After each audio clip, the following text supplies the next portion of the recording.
Just this past week, we marked the one-year anniversary of the horrific October 7th attack. It was on this day that Hamas violence changed the lives of people across Israel and the region. In the aftermath, our mission at CMJ Israel has remained clear: to bring God's hope and healing to those who need it most. For over 2 centuries, CMJ has served here in the land. In that time, we have lived through multiple wars, waves of refugees, and have witnessed the deep pain and brokenness that so often defines this region. But despite these times of chaos and violence, we have remained faithful in our very desire to bring God's healing and hope. This past year is no different. We want to take a moment to thank you, our faithful supporters, for your prayers, your generosity, and your steadfast care. It is your faithfulness that allows us to continually demonstrate God's love in response to this crisis. As one of our ways to express this gratitude, we wanted to take time to reflect on the past year and share with you the impact CMJ has had across our 4 communities in the land. Beit Bracha, our community in the Galilee, became a place of rest for local congregations as well as soldiers and their families.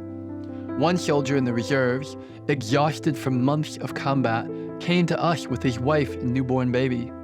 As they rested, he told us, "This is the first time I've seen my family truly feel safe since the war began." At one of the Shabbat meals Beit Bracha hosted, a Messianic couple, recently married on an IDF base, joined us for the evening alongside our cook, who comes from an Arab village. Over the course of dinner, she shared her faith story that, as an Arab believer, inspires her love for the Jewish people. Touched by her story and her care, they embraced, and soon after the husband began crying. The moment was a testament to the promise that God, in Himself, continues to create one new man. In Tel Aviv, our community at Beit Emmanuel opened its basement to serve as a communal bomb shelter. Families with small children, soldiers, and even elderly refugees joined us each time the sirens blared out another rocket attack. One day, during a rocket barrage, a man passing by with his family came into our shelter. After talking with us, they stayed long after the alarm ended and shared, "I've never felt so at peace at such a dangerous time." At Beit Emmanuel, which is Hebrew for the house where God is with us, our work reached beyond the immediate safety of the neighborhood. We have provided meals for the hungry, after-school care for the children of refugees, and vital staffing support to nearby organizations in Tel Aviv. We have also held 8 concerts in their garden, bringing together over 700 people from across Tel Aviv to sing the Psalms. These occasions brought great comfort and unity while serving to inspire hope for people living through ongoing trauma. In Jerusalem, we received refugees from Ashkelon, the nearest major city to Gaza along the coast. These 60 Russian-speaking refugees had to evacuate their homes following daily rocket fire. At Christchurch, they found not only shelter, but a sense of family. One woman told us how her apartment had been hit by direct fire.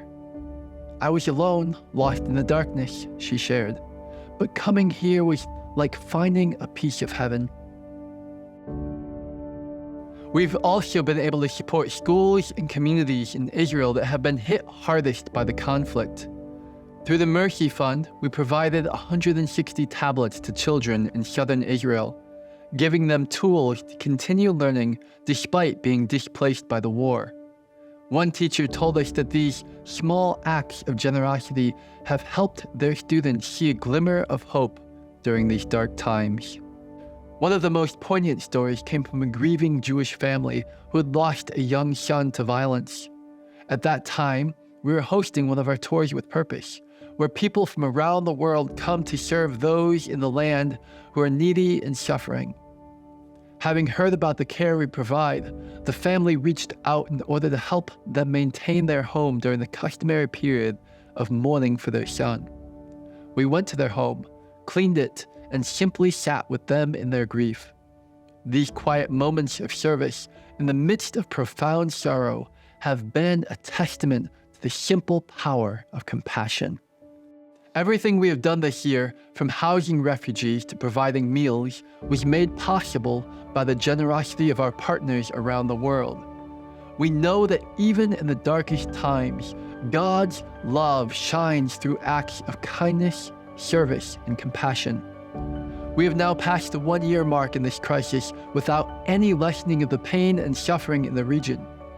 So we ask that you please consider making a gift today.